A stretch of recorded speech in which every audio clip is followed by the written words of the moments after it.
শ্রীমদ্ ভাগবতম পঞ্চম স্কন্ধ সংসার সুখভোগের অরণ্য 14 অধ্যায় আর শ্লোক সংখ্যা 24। মুক্ত তত যদি বদ্ধাৎ দেবদত্ত উপচ্ছিন্নতি তস্মাৎপি বিষ্ণু মিত্র ইতি অনবস্থিতি।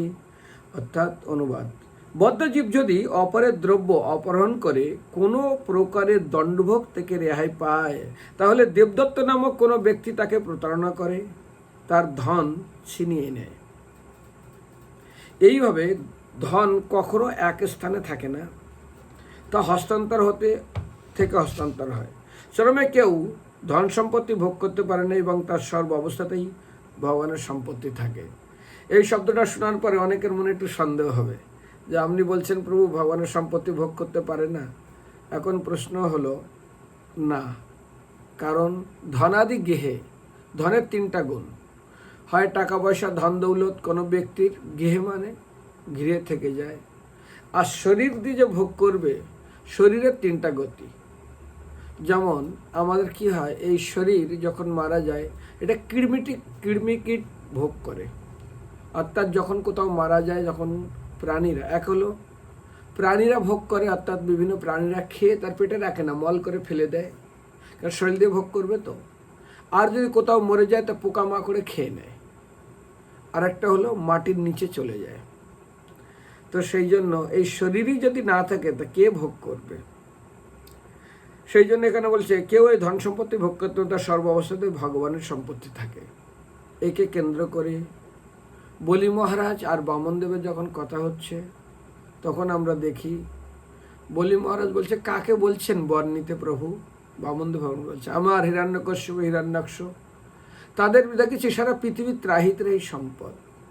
তাদের মুহূর্তের মধ্যে সমস্ত সম্পদ, কোথায় মান জন্য যশ প্রতিষ্ঠা প্রতিপত্তি। আরে আপনি কি করছেন না, মৃত্যুর সর্বস্ব হরণম, কালরূপে আপনি সম্পূর্ণ গ্রাস করে নিয়েছেন। আর ধন সম্পত্তির আর কি কথা। তাৎপর্য, ধন সম্পদ আসে লক্ষ্মী দেবীর থেকে, এবং লক্ষ্মী দেবী হচ্ছেন ভগবান নারায়ণের সম্পত্তি। ভগবানের পাশে ছাড়া লক্ষ্মী দেবী অন্য কোনো স্থানে থাকতে পারে না। তাই লক্ষ্মী আর এক নাম হচ্ছে চঞ্চলা। তার প্রতি নারায়ণের সঙ্গে ব্যতীত অন্য সমস্ত অবস্থায় তিনি অশান্ত।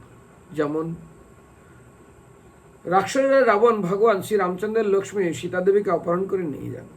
তার ফলে রাবণ সবংশ ঐশ্বর্য এবং রাজত্ব সহ বিনষ্ট হয়েছিল। তাই সীতাদেবী পুনরায় শ্রী রামচন্দ্রের সঙ্গে মিলিত হয়েছিলেন। এইভাবে সমস্ত ধন সম্পদ হচ্ছে শ্রীকৃষ্ণের। সেই সম্বন্ধে ভগবদ্গীতায় বলেছে, ভোক্তারাম যোগ্য তপস্যম সর্বলোক মহেশ্বরম। পরমেশ্বর ভগবান হচ্ছে সমস্ত যোগ্য তপস্যার প্রকৃতি ভোক্তা, এবং তাই তিনি হচ্ছেন সর্বলোকের পরমেশ্বর। সবাই দেখুন, মূর্খ বিষয়সত্ব ব্যক্তিরা অন্য চোরদের কাছ থেকে চুরি করে অর্থ সংগ্রহ করে, কিন্তু তারা তা রাখতে পারে না। যেভাবেই হোক না কেন তা ব্যয় হতে বাধ্য। যে ব্যক্তি অপর ব্যক্তিকে প্রতারণা করে এবং সেই ব্যক্তি আবার অন্যের দ্বারা তা প্রতারিত হয়। তাই লক্ষ্মী লাভের সর্বশ্রেষ্ঠ উপায় হচ্ছে সর্ব অবস্থাতেই তাকে তার প্রতি নারায়ণের পাশে রাখা। এটি হচ্ছে কৃষ্ণ ভাবনামৃত আন্দোলনের উদ্দেশ্য। আমরা নারায়ণ শ্রীকৃষ্ণ সহ লক্ষ্মী দেবীর অর্থাৎ রাধারানীর আরাধনা করি। বিভিন্ন উৎসব থেকে আমরা ধন সংগ্রহ করি, কিন্তু সেই ধন সম্পদ রাধাকৃষ্ণ বা লক্ষ্মী নারায়ণের আর কারোর সম্পত্তি নয়। যদি লক্ষ্মীনারায়ণের সেবায় ধনের সদ্ব্যবহার না হয়, তাহলে ভক্ত স্বাভাবিকভাবেই এক ঐশ্বর্যপূর্ণ পরিবেশে বাস করেন ও সদ্ব্যবহার করা হয়। কিন্তু কেউ যদি রাবণের মতো লক্ষ্মী দেবীকে ভোগ করতে চায়, তাহলে প্রতিদিন প্রকৃতির নিয়মে তাকে বিনিষ্ট হতে হবে এবং তার সঞ্চিত যে স্বল্প ধন সম্পদ তা থেকে ছিনিয়ে নেওয়া হয়। অবশ্যই মৃত্যু তার সর্বস্ব অপহরণ করে নেয়। এই হচ্ছে শ্রীকৃষ্ণের প্রতিনিধি। আমি এই শ্লোকের একটা খুব বড় ব্যাখ্যা করব মনে করছিলাম, কেন এই একটা শ্লোকের উপর কয়েকদিন পাঠ করতে চেয়েছিলাম। ধন কি, ধনের উৎপত্তি কি, ধন কত প্রকার, ধনের ফলে শ্রীমদ্ ভাগবতমে কোথায় কোথায় তাদের অধোগতি হয়েছে, যেমন নলকূপের মণিগ্রীব থেকে শুরু করে, যেমন বলি মহারাজ থেকে শুরু করে সমস্ত ব্যক্তি, ধনের 18টা গুণ। এই 18টা গুণের ফলে পয়সা আমাদের, বিশেষ করে এই ভগবত ভক্তির লাইনে যারা এসছেন তাদের কোন ধন সংগ্রহ করা উচিত। তো আমি গল্প আজ বেশি না বলে সামান্য ধনের বিষয়ে পরের শ্লোকগুলো খুব সুন্দরভাবে ব্যাখ্যা করব, কিন্তু খুব সম্ভব মনে হয় পরশু দিন হায়দ্রাবাদ যেতে হবে। যদি হায়দ্রাবাদ না যাই তাহলে আমি আগামী রবিবারে আবার ফিরে আসব। তো সবাই মন দিয়ে শ্রবণ করবে। ধন দুই প্রকার, একটা সৎ ধন, একটা অসৎ ধন। এখন প্রশ্ন হলো, সৎ ধন কি কার্য করে আর অসৎ ধন কি কার্য করে? অসৎ ধন মানুষের কি কি কার্য করে আর সৎ ধন কি কি কার্য করে? তো সেখানে বলেছে সৎ ধন, এই ধন কোনোদিন চোর চুরি করতে পারে না, অর্থাৎ ভগবত সেবারূপ ধন। জ্ঞান অর্থাৎ ভগবত জ্ঞান রূপ ধন, আমি যা জ্ঞান অর্জন করি সেই ধন। সাধুগুরু বৈষ্ণবের সেবারূপ ধন। তো সেই ধন কেউ চুরি করতে পারে না। দ্বিতীয়ত, দুষ্ট রাজা এমনকি কেউ হরণও করতে পারে না, এমনকি কারোর হরণ করার কোনো শক্তিও থাকে না। আর কি উপায় তার জানা নেই। কোন ধন? সৎ ধন, যেটা হৃদয়ে অবস্থান করে। তো আমি ভক্তদেরকে বলবো, এটা খুব অত্যন্ত, আমি জিজ্ঞাসা করব, প্রথম হচ্ছে এই ধন কেউ চুরি করতে পারে না। দ্বিতীয়ত, এই যে ধন আমাদের সৎ ধন, এটা কেউ হরণ করতে পারে না, হরণ করার ক্ষমতা কারণ নেই, আর তার উপায়ও জানা নেই। 3, ধন তো সবাই ভাগাভাগি করে, কিন্তু ভাই ভাই হোক, ভাই বোনে হোক, পিতা মাতা হোক, এই ধন কেউ ভাগাভাগি করতে পারে না। সৎ ধন ভগবত ভক্তির রূপ ধন, ভগবত সেবারূপ ধন, ভক্তের সেবারূপ ধন। আর কি? এই ধনের জবরদস্তি বলপূর্বক হরণ করার ক্ষমতা বা কারোর জানা নেই, বা কোনো ক্ষমতাই কানকে হরণ করা যায় না বা ছিনিয়ে নিতে পারে না। আর কি? পরন্তু যত বেশি এই ধন তুমি খরচ করবে, তত বেশি তোমার এই ধন বৃদ্ধি পাবে।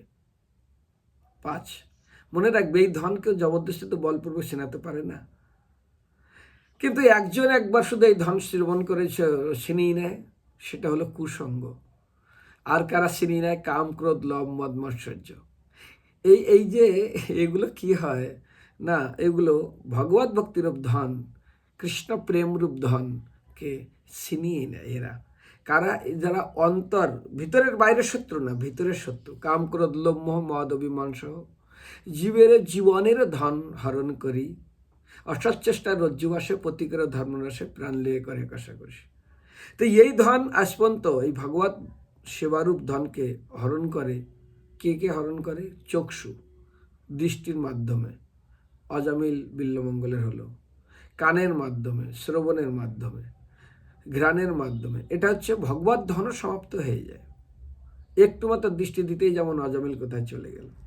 পরন্তু এই ধন, এই ভগবত ভক্তের ধনের একটা কি আছে? শ্রীমদ্ ভাগবত গীতাতে ভগবত 18 অধ্যায়ে সুন্দর দুটো শ্লোক বলেছে, 68 এবং 59 নম্বর শ্লোক। জয়দম পরম রসন মদভক্ত, এই ভগবত ভক্তিরূপ জ্ঞানরূপ ধন যত বেশি দান করবে, তত বেশি বৃদ্ধি পাবে। আর এই ধনের ফলে ভগবান কিছু ন তস্মান মনুষ্য কচ্ছিত মে প্রিয় কৃত্যম, এর থেকে প্রিয় জগতে কেউ হয়নি। না মনুষ্য ভিতরে কচ্ছিত মে প্রিয় কৃত্যম, না কেউ প্রিয় হয়েছে না হবে। তো সেই জন্য যেমন প্রদীপ জ্বলছে, একটা প্রদীপ থেকে যত হাজার প্রদীপ জ্বালাই, প্রদীপের আলো কমে না, আসল আলো থেকে যায়। ঠিক সেরকমই এই ধন রূপ, প্রেম রূপ ধন, জ্ঞান রূপ ধন, সেবা রূপ ধন, পূর্বের স্বীকৃতি রূপ ধন, এই যে ধন, এটা কেউ কোনোদিনের জন্য হরণ করতে আর বল পর যত বেশি দেবে না, তত বেশি তিনি লাভ করবেন। আধ্যাত্মিক ধনের প্রতি আসক্তির ফলে যখন কেউ ভগবত ভক্তির ধনের প্রতি আসক্তি হয়, তখন সে ভগবানের নিকটের দিকে পৌঁছাতে থাকে। আর যখন জড়জাগতিক ধনের প্রতি সে আকৃষ্ট হয়, তখন কি হয় না, ভগবত ভক্ত থেকে দূরে যেতে থাকে। ভক্তি ভগবন্ত গুরু চতুর্নাম বপু এক, ভক্ত, ভক্তি, ভগবন্ত, গুরু, এই 4টা জিনিস থেকে তারা দূরে সরে যায়। যদি ভগবত ভক্তিরূপ ধন আহরণ করতে চায়, তাহলে নিকট হয়, একের পর এক ভগবানের নিকটস্থ প্রাপ্ত হয়। কিন্তু জড়জাগতিক মান, যশ, প্রতিষ্ঠা, প্রতিপত্তি, ধন, সম্পত্তি, এটাও জড়জগতের সম্পদ। এই জন্য কনক কামিনী লাভ পূজা আসা, চাহে মন চিত্ত আরও প্রতিষ্ঠা, হৃদয়ে ও ভাবন করে। তো সেই জন্য এর প্রতি যদি কনক কামিনী লাভ পূজা আসা, এর প্রতি যদি আমরা অগ্রসর হই, তাহলে ভগবান থেকে আমরা ধীরে ধীরে দূরে যাব, ভগবত ভক্তির রূপ থেকে দূরে যাব, সাধুগুরু বৈষ্ণব থেকে দূরে যাব। সেই জন্য আধ্যাত্মিক ধনের প্রতি আসক্তির ফলে আমরা ভগবানের সান্নিধ্যে এবং ভগবত ধামে পৌঁছাবো। আর জড়জাগতিক সম্পত্তি অর্থাৎ কনক কামিনী লাভ, পূজা, আশা, প্রতিষ্ঠা এর জন্য ভগবান থেকে দূরে যাব। এর অনেক ভক্তের অনেক সুন্দর সুন্দর কাহিনী আছে। আমি আজকে কাহিনী তো বলবো না, অন্য সময় আমি বলবো। কারণ আজ ভগবত ভক্তির ধন, আজকে চিন্তা করুন, এই শরীর রূপ ধনকে দদিশি দিয়ে দিয়েছেন, দিয়ে সারা জগতে অক্ষয় অমর হয়ে থাকলেন। আজ বলি মহারাজ তার এই যে জড়জাগতিক ধন দেওয়ার ফলে ব্যাস বলি এত বড় দাতা হয়ে গেলেন। কর্ণ যেমন দাতা, কর্ণ ধন এই ধন দান করার ফলে। কিন্তু চিন্তা করুন, আজ দদিশিত হয়ে গেল, কিন্তু সৌরভী মুনি বুড়ো বয়সে কোথায় শরীর দিয়ে ভগবত ভক্তি করবে তা না করে বিয়ে করে বসে থাকলো। তো এরকম অনেকগুলো দৃষ্টান্ত আছে, তোমরা পরে এগুলো আমি শোনাবো। তো এখন আরও বাকি আছে। তাহলে প্রসঙ্গম অজরম পাশম আত্মনয় কবয় বিদু, অর্থাৎ ভগবত ভক্তিরূপ ধনের প্রতি আকৃষ্ট হওয়ার ফলে আমার আত্মার যত বন্ধন ছিন্ন হয়ে যায়। যেমন ভগবান কৃষ্ণকে যখন বসুদেব কোলে নেওয়ার জন্য এগিয়ে গেছেন, তখন শৃঙ্খলগুলো তার বন্ধন কী হয়েছে, আবার বন্ধন খুলে গেছে অটোমেটিক। এবার যখন মায়াকে দিয়ে দিয়েছে, দেওয়ার পর যেই তিনি সেদিন আবার অটোমেটিক বন্ধন চলে এসছে। তো কৃষ্ণের দিকে যাওয়ার সময় ভগবতের সঙ্গে বন্ধনগুলো মুক্ত হয়। আর যদি আত্মার প্রতি, মনের প্রতি বন্ধন কি না, জড়জগতি ভোগের প্রতি বন্ধন কি করবে? একই চাকু উদাহরণ দিই, ডাকুর হাতে পড়লে প্রাণ শেষ করে দেবে, আর ডাক্তার হাতে পড়লে জীবন দান করবে। বন্দুক সৈনিকের হাতে পড়লে সে ভালো দেশের সুনাম হবে, দেশ রক্ষা করবে, আর অন্য কোথাও চালিয়ে দিলে সমস্যা, তাকে জেল কাটতে হবে। তা আধ্যাত্মিক ধনের প্রতি আসক্তির ফলে ভগবত সান্নিধ্য থেকে নিকটে, আর যত জড়জগতের সান্নিধ্য যাবে ঠিক ততটা দূরে যাবে। আরেকটা, আর লৌকিক ধনের প্রতি আসক্তির ফলে ভগবত রাজ্য থেকে অনেক দূরে চলে যায়। আচ্ছা, তো ভগবত রাজ্য থেকে অনেক দূরে চলে যায় বলছে, হ্যাঁ। কিভাবে? পয়সা পাপি পরশকে সাধু লাগায় পাপ।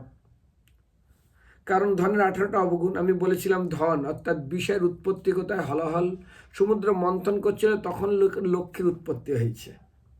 তা বিষের বোন হলো বিষয়া। বিষয়ের বোন যদি বিষয় হয় তো সহদর মানে না, বিষ যে খায় সে মরে। তো এখানে আমি আজকে এগুলো ব্যাখ্যা না করে শুধু এইটার উপরে একটু সামান্য ব্যাখ্যা করব। কারণ আমরা দেখি কত মহান থেকে মহান ব্যক্তিরা এই ধনের প্রতি আকৃষ্ট হওয়ার ফলে অন্ধ হয়ে যায়, কালা হয়ে যায়। প্রথম ধনের প্রতি আকৃষ্ট 3টা গুণ প্রাপ্ত হয়। কারো দুঃখ দেখতে পায় না, বাবু বাবু বলে টাকা চাইলেও দিতে পারে না, অন্ধ। লোকের দুঃখ দেখতে কালা, তাদের শব্দ শুনতে পাবে না, বোবা, তাদের সঙ্গে কথা বলবে না, এই ছোট লোক, ওর সঙ্গে আমি কথা বলবো। ঠিক সেরকমই তো শ্রীমদ্ ভাগবতমে বিশেষ করে একটা শ্লোক অত্যন্ত মহত্বপূর্ণ, সেটা হল 6ষ্ঠ স্কন্ধের 11 অধ্যায় 22 নম্বর শ্লোক।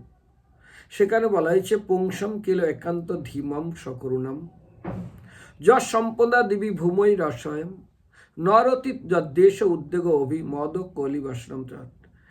যারা ভগবানের শ্রী পাদপদ্ম সম্পূর্ণরূপে শরণাগত এবং সর্বদা একান্তভাবে তার শ্রী পাদপদ্মের চিন্ময় সেবায় মগ্ন আছেন, ভগবান তার নিজের জনদের সেবক রূপে স্বীকার করেন।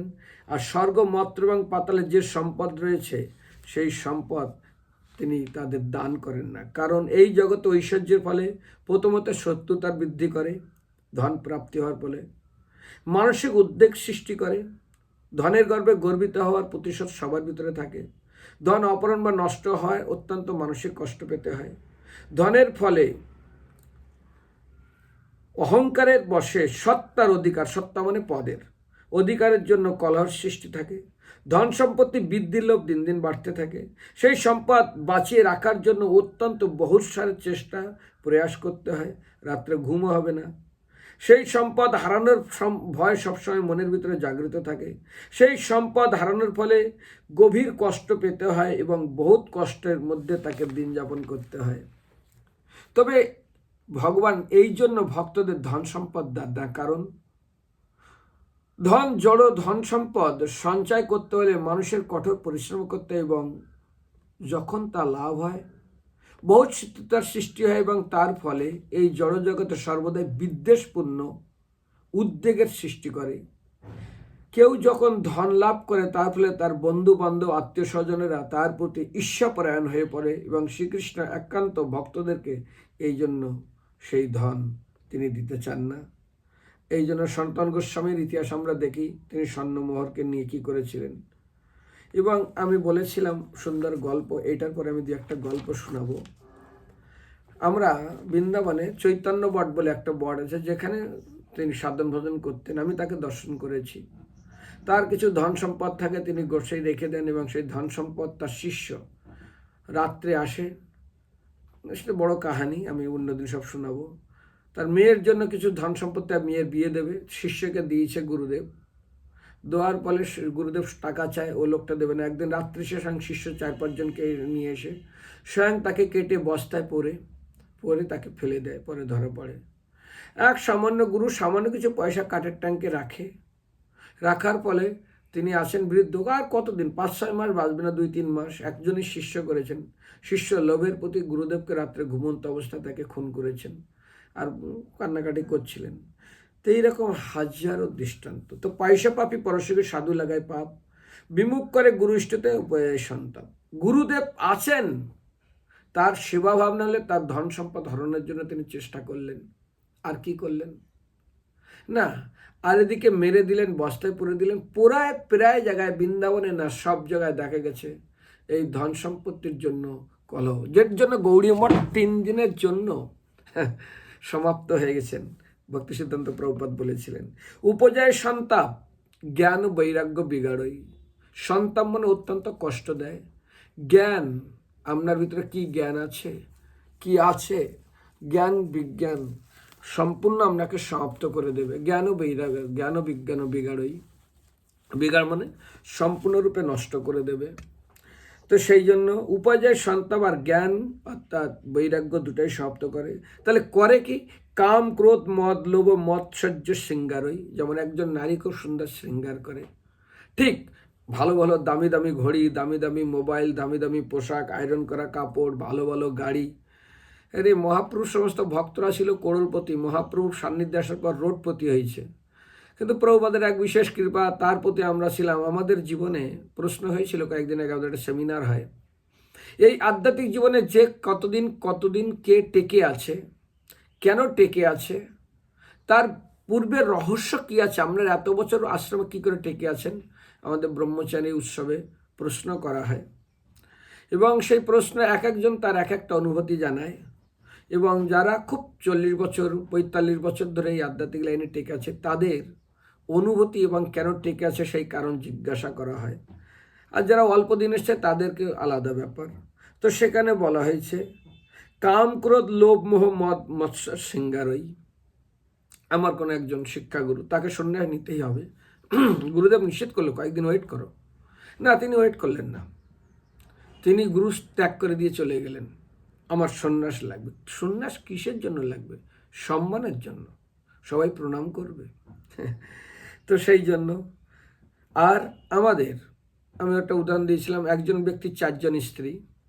একজন স্ত্রী মানে গাড়ি ঘোড়া, এগুলো লোককে দেখাতে দেয়, আমি এত দামি গাড়ি, এত দাম।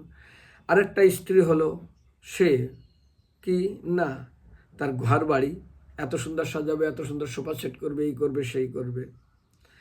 আরেকজন স্ত্রী হলো আত্মীয় স্বজন বন্ধু বান্ধব, তাদেরকে বিভিন্ন জায়গায় নিয়ে প্রচার করে, ওর একটা আলাদা গল্প আছে। আরেকজন স্ত্রী হলো আত্মা, যে আত্মা সুখে দুঃখে সর্ব অবস্থায় আছে, তাকে কেউ কেয়ার করে না। এই গাড়ি ঘোড়া যখন ঘুরতে যায় তখন সেই স্ত্রীকে নিয়ে যায়, মানে গাড়ি ঘোড়া নিয়ে যায়।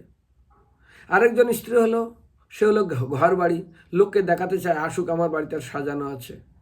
তো যে ব্যক্তি 24 ঘন্টা সুখে দুঃখে থাকে, যে আত্মা, তার জন্য কেউ ভ্রুক্ষেপ করে না, অন্য সমস্তিত্বের জন্য তারা সমাদর করে। তো উদাহরণটা খুব বড় ব্যাখ্যা, আমি সংক্ষেপে বললাম। বাড়ি ঘরদর একজন স্ত্রী, সে আমরা সুখে দুঃখে থাকবে না, শুধু বাইরে ঘোরার সময় নেবে। আরেকজন স্ত্রী আছে যেটা ঘর বাড়ি, ব্যাংক ব্যালেন্স টাকা পয়সা যেমন যেটা আছে, সেটা কি করবে না, লোককে দেখানোর জন্য বাড়িতে ইনভাইট করবে, আসো দেখো আমার স্ত্রী কেমন সুন্দর, কত কি আছে। সেও আমরা সাথে দেবে না সবসময়। আরেকজন নিজের আছে, নিজের স্ত্রী, সেটা তিনি চেষ্টা করবে তার কতটা কি প্রয়োজন, মানসিক প্রয়োজনগুলো মেটানোর চেষ্টা করবে, সে স্বার্থের জন্য কিছুটা সেবা করবে। আরেকজন স্ত্রী হলো আত্মা, তার জন্য কেউ প্রচেষ্টাই করে না। তো উপজয়, আর সেই জন্য কাম ক্রোধ লোভ মদ মৎসর্য সিঞ্জিগারেই। তাহলে এই সম্পদ থাকার ফলে, জড়জগতের সম্পদ থাকার ফলে কাম ক্রোধ লোভ মদ মৎসর্য দেখাতে চাইবে। ক্রোধের দেখে চিন্তা করুন, চলে গেছে লালাবাবু, সামনে একটা কথা, আরে তোর তো বাসনা পুরানো হলো না? বাসনা পুরানোর জন্য চলে গেছে, যেন বাসনা থাকে না ভিতরে, আর বৃন্দাবনে গিয়ে যুদ্ধ মামলা শুরু করে দিয়েছে, কোর্ট কেস শুরু হয়ে গেছে। রঘুনাথ দাস গোস্বামী বলছে না না, বাবার টাকায় খাবো, তখন ভিক্ষা করা ধরল, উল্টা। তো মনে রাখতে হবে আমাদের প্রশ্ন উত্তর। আমরা যদি বেশি দিনে আধ্যাত্মিক লাইনে এসে কত জ্ঞান হলেও, তোমরা বলি না কত খেলে, কত খেলে, 3 দিন আগে সকালে কি খেয়েছো কিছুই মনে নেই। আরে একটু পরে লেকচার শুনে তারপরে একটু পরেই ভুলে যাও তোমরা, আরলো কান দিয়ে বেরিয়ে যায় অন্য কান দিয়ে।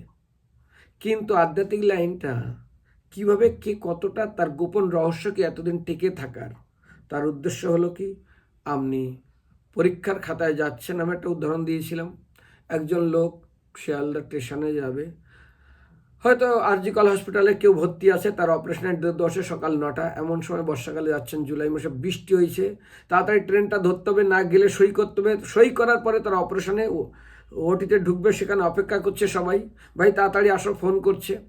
ও যেতে যেতে একজন এমন জোরে মোটরসাইকেল চালিয়েছে, সমস্ত গা হাত পা কাদা জলে ভেরিয়ে দিয়েছে। এখন তার ট্রেনটা ধরতে বাদি কোটি আছে, লোকটা কি করবে, ওই কাদা মারলো জল, ঝগড়া করবে না, ওইভাবে পালাতে থাকবে। আরে ভাই আমাকে ওখানে যেতে হবে, কোনো রকম একটু তাকাবেও তো মোটরসাইকেল নিয়ে পেরিয়ে যাবে, তাড়াতাড়ি কোনো রকম ধুয়ে মুয়ে গিয়ে ট্রেনটা ধরবে, ওখানে যাবে, তারপরে দেখা যাবে। তো উদ্দেশ্যটা ভুললে হবে না, কাম ক্রোধ লোভ মদ লোভ এগুলো না। এই জন্য আমাদের কাম ক্রোধ, সেই জন্য বিশেষ করে আমাদের শাস্ত্রে বর্ণনা করা হয়েছে না। আর কি হয়, এই যে আমাদের কাম ক্রোধ লোভ মদ মৎসর্য শৃঙ্গারই, এগুলো শৃঙ্গার করে, আর কি করে, দূর করে গুরু ইষ্টকে, আমাদের ভগবত ভক্তি এবং ভগবত ভজন থেকে দূর করে। আমার বন্ধু বললো আমি গাড়ি চালানো শিখবো, প্রেসিডেন্ট অনেক না করলো, তবুও তিনি গাড়ি চালানো শিখবে হবে, চুরি করে গাড়ি চালানো শিখলো। তারপরে ধীরে ধীরে গাড়ি তাকে বাড়ি করে দিল, গাড়ি তাকে নারী করে দিল, আর গাড়ি তাকে নিয়ে চলে গেল সাধুদের থেকে অনেক দূরে। তো আমাদের যদি সত্যি মহান থেকে মহান ভক্তদের জীবনে এত কিছু হতে পারে, এই জন্য আজ এই সম্পদ পাওয়ার পরে যখন বলি মহারাজকে বলছেন তুমি কিছু চাও, তো শ্রীমদ্ ভাগবতম অষ্টম স্কন্ধে 19 অধ্যায় একটা শ্লোক আছে, বলা হয়েছে, খুব মন দিয়ে শুনবে, যারা ভগবত ভক্ত নয় তাদের জন্য এই বাড়ি পরে তোমরা পড়ে নিও, আমি শ্লোকটা বলছি। একটা হলো ষষ্ঠ স্কন্ধের 11 অধ্যায় 22 নম্বর শ্লোক, সেখানে প্রশ্ন করেছিলেন এবং সেই প্রশ্নের উত্তরে বলা হয়েছিল, নরতি যদ্দে উদ্বেগম আধি যৎকলি বাসয়ম সপ্রয়াসম। বৃত্তাসুর তিনি ভগবানের মহিমা বর্ণনা করতে গিয়ে বলেছেন, হে প্রভু, সেখানে ধনের স্পৃহার ফলে মানুষের ভিতরে ধন বৃদ্ধির স্পৃহা, অর্থাৎ আরও ইচ্ছা জাগে এবং শত্রুতার সৃষ্টি, লেনদেনের মাধ্যমে উদ্বেগের সৃষ্টি, মনস্তাপ এবং অত্যন্ত অহংকারী হওয়ার সৃষ্টি এবং কলহের সৃষ্টি, আর সংগ্রহ রক্ষার জন্য অধিক প্রয়াসের সৃষ্টি। সেই জন্য এখানে 6টা দোষ। কিন্তু আজ অষ্টম স্কন্ধের 19 অধ্যায় 21 নম্বর শ্লোকে ভগবানের সঙ্গে বামনদেব বলছেন, যাবন্তা বিশ্বভা পৃষ্ঠা ত্রিলোক্যম অর্জিত ইন্দ্রিয়ম ন সংকুটনেতি যে সর্বে প্রতি প্রয়তিয়ম প্রভু। ভগবান বামনদেব বললেন, হে রাজন, অর্থাৎ বলি বলছে, এই তুমি আরব দেন না, তোমার 3 পায়ের কি হবে, তোমার ছোট ছোট পা, তুমি নাও, আমি 3 লোকের লোক, মালিক, কিছু নাও। ভগবান বলছে, শুনো শুনো রাজন, তুমি আমাকে 3 পা জমি এটাই দেবো, তোমার বুদ্ধি কম। বলছে না, আমার বুদ্ধি ভালো। বলছে কি করে তোমার বুদ্ধি ভালো? বলছে, হে রাজন, ত্রিভুবনের মধ্যে ইন্দ্র তৃপ্তি সাধনের জন্য যত বস্তু আছে, সেই সমস্ত বস্তু যদি অজিত ইন্দ্র একজন ব্যক্তিকে দেওয়া হয়, বিষয় স্পৃহার কামনা যত তাকে দেওয়া হবে, সারা বিশ্বের ভোগের বস্তু যে তাকে দেওয়া হয়, একজনকে সন্তুষ্ট করতে পারবে না। সেই সমস্ত বস্তু অজিত ইন্দ্রিয়, অর্থাৎ যার ইন্দ্রগুলো তার কন্ট্রোলে নেই, ব্যক্তির বিষয়ের স্পৃহার কামনা, অর্থাৎ বিষয় ভোগের ইন্দ্র ভোগের কামনাকে তুষ্ট করতে পারবে না। ত্রিভিক্রময়ী অসন্তুষ্টি বিদীপনে অপিত পুয়তে নবর্ষ সমেত সপ্তদ্বীপ বিচ্ছয়া। আজ ভগবান বলছে, শোনো শোনো, আমি যদি ত্রিপাদ ভূমি লাভ করে সন্তুষ্ট না থাকি, তাহলে 9টি বর্ষ সমন্বিত এই জম্বদ্বীপ সহ এই দ্বীপকে লাভ করে আমি সন্তুষ্ট হব না। কারণ আজ ভগবান বামনদেব বলছেন, সপ্তদ্বীপ অধিপত্র নির্পা বল্য গয়াদয়। আমি শুনেছি যে পৃথু মহারাজ, গয় মহারাজ, অত্যন্ত পরাক্রমশালী রাজারা সপ্তদ্বীপ অধিকার করে তারা চক্রবর্তী রাজা হয়েছিলেন, কিন্তু কেউ সন্তুষ্ট হয়নি। যদেশ্রে উপনিয়ন সন্তুষ্ট বর্ততে সুখম ন অসন্তুষ্ট ত্রিভিলোকয়জ্জিতম উপসাদিত। শ্রীমদ্ ভাগবতম 11 স্কন্ধের 19 অধ্যায়ের 24 নম্বর শ্লোক, অত্যন্ত ইম্পর্টেন্ট। প্রারব্ধ কর্মের ফলে যা লাভ হয় তা নিয়ে সন্তুষ্ট থাকা উচিত, কারণ অসন্তুষ্ট কখনোই সুখ প্রদান করতে পারে না। যে ব্যক্তি অজিতেন্দ্রিয়, সে ত্রিভুবন লাভ করেও সুখী হতে পারবে না। একেই কেন্দ্র করে আমি অনেকগুলো শ্লোক শুনেছি। কারণ ললাটে লিখিনম জ্যৈষ্ঠী ষষ্ঠী জাগরণে যথা না শঙ্কর না ব্রহ্মা না যমহ, এমনকি কেউ এই জগতে ললাটে অর্থাৎ বিধাতা আমার পূর্বের কর্ম বিচার করে অদৃশ্য লিপিতে লিখিত চিত্রগুপ্ত না যা ললাটে অক্ষর মালিকা। চিত্রগুপ্ত এখানে ললাটে লিখে দিয়েছেন অক্ষর মালিকা, অক্ষর কি অদৃশ্য লিপি, যেটা দিয়ে দেখা যায় না। সুখ যেমন না চাইতেই আসে না কি জানি না, কিন্তু দুঃখ তো না চাইতে আসে। প্রভুপাদ বলছে দুঃখ যেমন না চাইতে আসে, সুখও আপনার কাম্পলে যেটা লেখা থাকবে সেটা আসবেই। দেখো, কালকে আমি জব করছি গঙ্গার পাড়ে, রাত হয়ে গেছে অনেক, হঠাৎ এক ভক্ত এসে সেখানে গিয়ে দণ্ডবোধ, কী ব্যাপার, না আপনাকে আমি প্রণামী দেবো। আর ভাই আমাকে প্রণাম দেবে এই সময়? গিয়ে তারপর, আরে ভাই ভাগ্য কোথার থেকে কেটে নিয়ে। সেই জন্য দ্বিতীয় শ্লোক, যদেচ্ছলাভয়া তুষ্টচ্ছ তেজ বিপ্রসবদ্ধাতে তৎপ্রসম্মতি অসন্তুষ্ট অম্ভবা এ বসতখনি।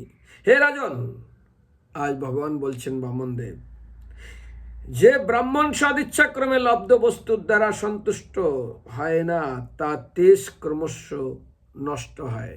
আর যিনি সন্তুষ্ট থাকে তার তেজ ক্রমশ বৃদ্ধি পায়। কিন্তু অসন্তুষ্ট ব্রাহ্মণের আধ্যাত্মিক শক্তি নষ্ট হয়, ঠিক যেমন জল চলার ফলে, জল ঢালার পরে অগ্নিতে ধীরে ধীরে নষ্ট হয়। তো সেই জন্য আমাদের যারা ভক্ত তারা অবশ্যই মনে রাখা উচিত, যদি বেশি ধনের প্রতি যেতে থাকে তাহলে আমাদের ভক্তি সমাপ্ত হয়ে যাবে। দীপশিখা যেমন তেল কমে গেলে ধীরে ধীরে ধীরে ধীরে কমতে কমতে একবারেই নিভে যায়, ঠিক তদ্রূপ এক শ্লোক অত্যন্ত মাহাত্ম্যপূর্ণ, যেখানে পুত্রদের প্রতি ভগবান ঋষভদেব তিনি এক বিশেষ শ্লোক বলেছেন, প্রভুপাদের সবচেয়ে প্রিয় শ্লোক, নুনম প্রমত্ত কুরুতে বিকর্ম যতীন্দ্রিয় প্রিয়ত আপনপ্তি ন সাধু মন্যে তদ আত্ম ন অয়ম সন্নিষ্ট ক্লেশদাস দেহ। জীব যখন ইন্দ্র সুখ ভোগের জীবনের চরম লক্ষ্য বলে বিবেচনা করে, তখন সে অবশ্যই জড়জগতে জীবনের প্রতি উন্মাদের মতো আসক্ত হয়ে যায় এবং নানা রকম পাপ কর্মে প্রবৃত্ত হয়। সে জানে না যে তার পূর্বকৃত পাপ কর্মের ফলে সে একটি শরীর প্রাপ্ত হয়েছে যা অনিত্য এবং সমস্ত দুঃখের কারণ। প্রকৃতপক্ষে জীবের জড়দেহ ধারণ করার কথা নয়, কিন্তু ইন্দ্র সুখ ভোগের আকাঙ্ক্ষা করার ফলে সে জড়দেহ লাভ করে। তাই আমি মনে করি যে বুদ্ধিমান মানুষের পক্ষে ইন্দ্রিয় তৃপ্তি সাধনে প্রবৃত্ত না হওয়া, যার ফলে সেটি তার এই জড় শরীর প্রাপ্ত হয়েছে। সেই জন্য দুঃখের বিষয়, সমস্ত কষ্টের মূল কেন্দ্র হলো এই শরীর, আর সেটা একমাত্র শুরু হয়েছে ইন্দ্র সুখ ভোগের প্রতি স্পৃহার ফলে। সেই জন্য বুদ্ধিমান মানুষ যারা হবে, কৃষ্ণ যেটা দিয়েছে সেটার উপরেই সন্তুষ্ট থাকার ফলে। কারণ ভগবদ্গীতা ভাগবতমে 10ম স্কন্ধের 10ম অধ্যায়ের একটা শ্লোক আছে, অত্যন্ত ইম্পর্টেন্ট, 8 নম্বর শ্লোক, 10-10-8, নহি অন্য যুষ্মজ্জোষান বুদ্ধি ভ্রংশ রজগুণঃ শ্রী শ্রীমদ অভিজাত্য আদযত্র স্ত্রী দূতম আশোভা। শ্রী নারদ মুনি বলছেন, সমস্ত উপভোগের মধ্যে উপভোগ্য বিষয়ের মধ্যে ঐশ্বর্যের গর্বে যেভাবে বুদ্ধি নষ্ট করে, ধন সম্পত্তির বৃদ্ধির ফলে এবং ধন সম্পত্তি থাকার ফলে যেভাবে বুদ্ধি নাশ করে, দেহের সৌন্দর্য, উচ্চকুলের জন্ম, বিদ্যা প্রভৃতি গর্ব সেই ততটা নাশ করে না, ততটা আত্মার অবগতি ডেকে নিয়ে আসে না।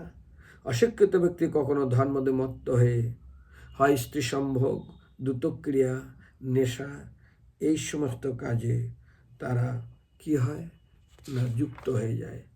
সেই জন্য ভক্তদের বলবো, লবণ ততটুকু দেবে যতটুকু প্রয়োজন সবজিতে, নইলে আমাদের বিপদ অনিবার্য। সাবধানী হাঁটি, দুর্ঘটনা ঘটি। পরের প্রশ্ন।